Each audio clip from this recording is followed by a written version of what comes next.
Let's get some more analysis now. We can speak to Larry Sabato, who is the founder and director of the University of Virginia Center for Politics. Professor Sabato, thank you for joining us. You're the author/editor of some 24 books on U.S. politics. What do you think Trump's indictment means for his political future? In the short term, I know this will surprise many people, it's actually going to help him. He's already increased his standing in the polls for the Republican nomination, not the general election. And in addition to that, they're claiming that he has raised at least $7 million just since the indictment was announced. We'll see eventually what the total is, but I have no doubt they were raising money. The long term is different. We don't know how this is going to turn out. Is he going to be convicted? If he is, I think it would have an effect on the slice of Republicans who might actually want to win the general election. And also, there are other indictments and other cases that, frankly, the public will interpret more seriously than this one, that may well come down the pike. And for Donald Trump, it will be very unpleasant. Those related to trying to overturn the 2020 election, which Trump clearly tried to do. January 6th, what happened there and whether he incited the insurrection, and also the official government documents that he took with him and then hid even from his own lawyer after being contacted by the government.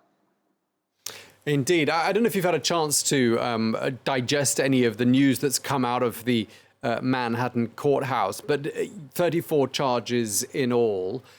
Anything strikes you about this? Because, of course, we didn't have the exact details of the nature of the charges until now. Does anything strike you out of all of that?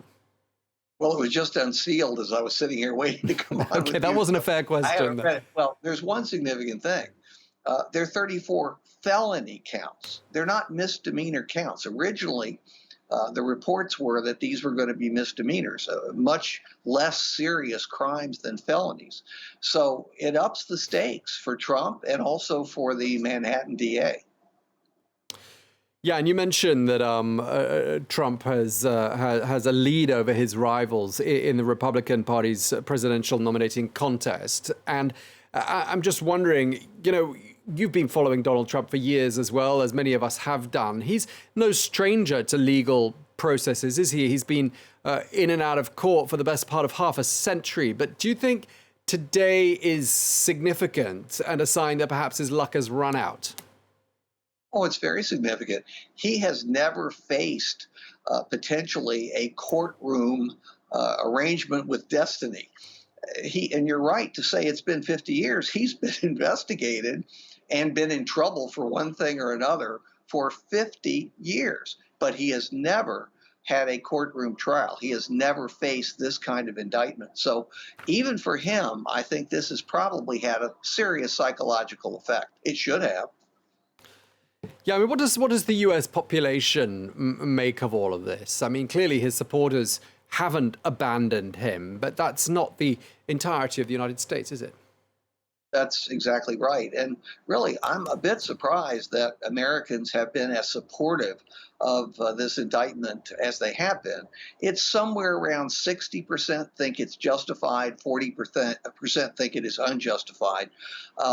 Again, I'm not criticizing the case. We have yet to see what the evidence is. But on the whole, it is not as serious as some of the other charges that are being investigated, and from what I understand, may well result in indictments of Donald Trump. So if the public supports these charges, then I think they're very likely to support additional charges from other prosecutors. And just to go back to what we were saying at the beginning, I mean, the Republican Party has stood by Donald Trump. He's definitely managed to get a good, he's had a boost from his legal woes, rather unexpectedly, as you said. But do you think there will come a point when the party says we are taking too much of a risk by having him as our man in 2024?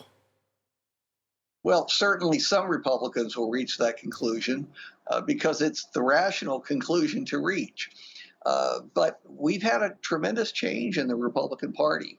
It is not the party of Nixon and Reagan and the Bushes. This is a party that is driven by personality. Critics say it's a personality cult surrounding Donald Trump. And I don't know that the decisions made by millions of Trump supporters are necessarily rational or aimed at winning elections. They're trying to make a point, and the point is to back Donald Trump at all costs. Indeed. Do you have a fear that perhaps that things could turn nasty in the hours and days ahead, given these large crowds in New York of people with very different visions for what a great America might look like, just a couple of feet away from each other? Well, you'd have to be foolish not to be concerned. I will say this. I think the greater danger, and it's by no means a minor danger, is from lone wolves. These are people who are activated just by Trump's words and social postings or a phrase on TV. And we'll see what he says tonight. He's supposed to. We'll see. He is supposed to give an address once he gets back to Mar-a-Lago, his home in Florida. They can be easily prodded. And they have, on a number of occasions, not just January 6th, already taken violent action. So this is a major problem for law enforcement, and not just in New York, in a lot of places.